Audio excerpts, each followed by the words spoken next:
அப்பனே முருகா, வாழ்க்கையில் பணம் கொட்டணும்னா ஓடுன்னு ஓடுறோம். கடைசியில் தான் தெரியுது பணம்லாம் கொட்டாது, முடி தான் கொட்டு முடியும். இதை சொன்னால் நம்மள ஊருக்குள்ளே அறிவாளிப்பாங்க. எல்லாரும் நல்லா இருக்கணும்ப்பா.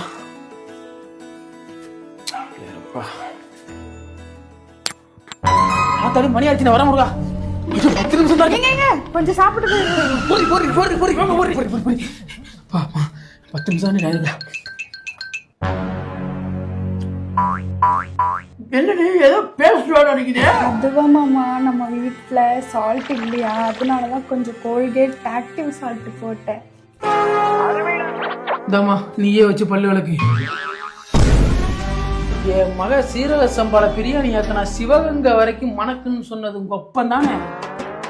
அவன் மாட்டட்டும், செருப்ப கலட்டிக்கிட்டு அவன் அடிக்கிறான் இல்லைப்பா. ஏண்டே, இங்க ஒரு புழு சட்டை அயன் பண்ணி வச்சிருந்தேனே, எங்க?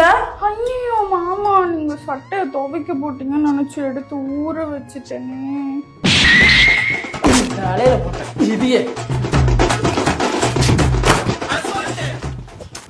இனிமே நான் ஆபீஸ் போய் டேய் சுனதா காலையில தான் மாமா அப்பா கால் பண்ணாரு. அந்த நாய் இல்லடி, இந்த நாயிடி. டேய் சுனதா, என்னடா படுத்துட்ட? டேய் ஏண்டி, இவனுக்கு ஏதோ உடம்பு சரியில்லைன்னு நினைக்கிறேன்டி, படுத்து படுக்க கிடக்குறான். வந்து என்னன்னு பாரு. அது ஒண்ணும் இல்ல மாமா, காலையில சாப்பாடு வச்சேன்னா சாப்பிட்டதுல இருந்து எந்திக்க மாட்டேங்கிறான். உன்னை சொல்லி குற்றமில்லை, என்னை சொல்லி குற்றமில்லை, காலம் செய்த கோலமை.